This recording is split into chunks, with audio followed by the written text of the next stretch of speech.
Assalamualaikum warahmatullahi wabarakatuh.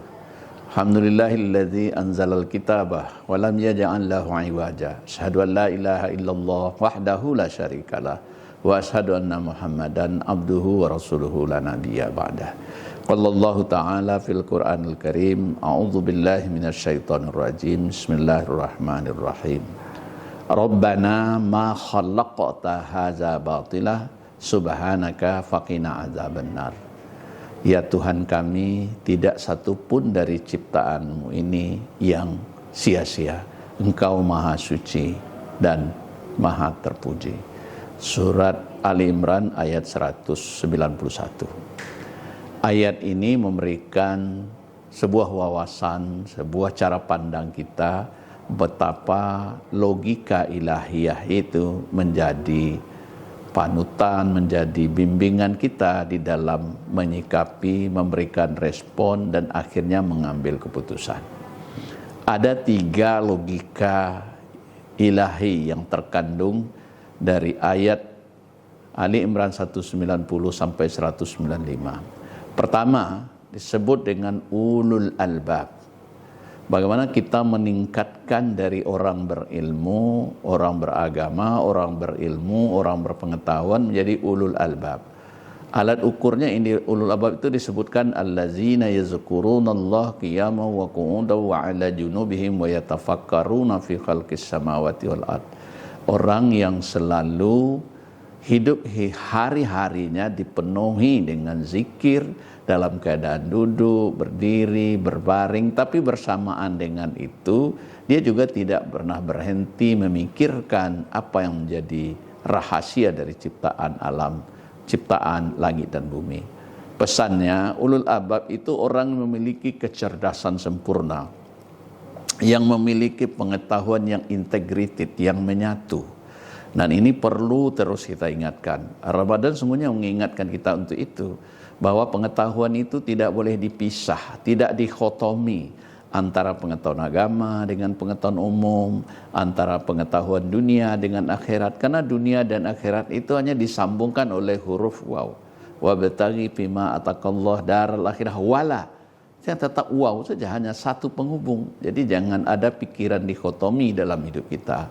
Kita perlu menyempurnakan diri, kita perlu memantapkan keluarga, kita perlu memantapkan masyarakat kita ini memiliki kecerdasan yang utuh. Itulah ulul albab. Inilah salah satu dari pilar logika yang dikembangkan oleh agama. Jadi kalau ada pihak-pihak yang mendikotomikan, yang memisahkan antara agama dengan dunia, antara ilmu umum dengan ilmu agama, itu karena tidak mengerti dengan pesan ayat ini. Kemudian yang kedua, pesan sangat banyak di dalam Al-Quran. Misalnya dalam ayat ini, Rabbana innana sami'na munadiya yunadi, dan seterusnya itu. Kita tidak cukup mengandalkan pada kemampuan apa yang kita sebut dengan pikir dan zikir saja. Kita mesti dalam hari-hari kita ini memiliki satu kesempatan untuk berdialog dengan Allah. Dalam bahasa sehari-hari disebut doa. Di dalam hadis dikatakan ilhafat fid doa, hendaklah nyinyir kamu dalam berdoa. Apa maknanya? Bahwa agama atau pesan atau logika ilahi itu mengajarkan seorang hamba harus memiliki kesadaran bahwa ada keterbatasan. Keterbatasan itu bisa kita kadukan, bisa kita mintakan kepada Allah untuk ditutupi. Oleh karena itu banyak sekali ayat di dalam Al-Quran, permintaan manusia akan selalu dikabulkan oleh Khaliknya. Wa iza sa'alaka ibadi anni fa inni qarib ujibu da'watud da'i. Bila hamba-hambaku bertanya kepada aku tentang aku, katakan aku adalah dekat dan akan menjawab semua permintaan hambanya.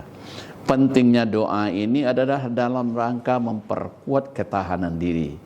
Ketika orang tidak bisa menghadapi masalah, jangan berhenti sampai di sana. Masih ada solusinya. Kadukan kepada Allah melalui doa. Yang ketiga, pada ayat selanjutnya, logika yang terkandung dalam ayat tadi, la yaghurannaka taqallubul ladzina kafaru fil bilad. Kita memiliki daya tahan tentang kedudukan, posisi, dan apa yang kita miliki. resiliensi namanya, daya tahan kita. Kita tidak boleh terpengaruh, kita tidak mudah terprovokasi, kita tidak perlu meniru orang lain, karena setiap manusia itu unik. Setiap orang itu memiliki kelebihan kekurangan. Nah, ketahanan diri ini menjadi penting, apalagi di era global sekarang. Rayuan kehidupan, godaan, dan beragam cara untuk menyesatkan kita dari kehidupan yang lurus, untuk membuat kita menyimpang sangat banyak. Padahal agama mengingatkan bagi kita, setiap orang akan memiliki pertanggungjawaban sendiri. Para pendengar yang dimuliakan, setidaknya kita mesti mengingatkan kepada diri kita, keluarga kita, dan bangsa kita, cara Tuhan mengajari kita di dalam menghadapi, meresponi, dan mengambil tindakan terhadap apapun dalam kehidupan ialah pertama, sinergi keterpaduan antara agama dengan non-agama, antara dunia dengan akhirat, antara fikir dengan zikir. Kemudian yang kedua, kita mesti mengembangkan kecerdasan spiritual melalui doa. Dan yang ketiga, kita mesti meninggikan daya tahan mentalitas kita yang kita sebut dengan resiliensi kita di dalam menghadapi tantangan kehidupan. Kita insya Allah bisa bertahan menjadi mukmin yang baik, menjadi warga bangsa yang baik, menjadi muslim yang baik ketika logika ilahiyah ini menjadi perhatian dan menjadi pedoman kita di dalam menghadapi hari-hari kita. Semoga bermanfaat. Assalamualaikum warahmatullahi wabarakatuh.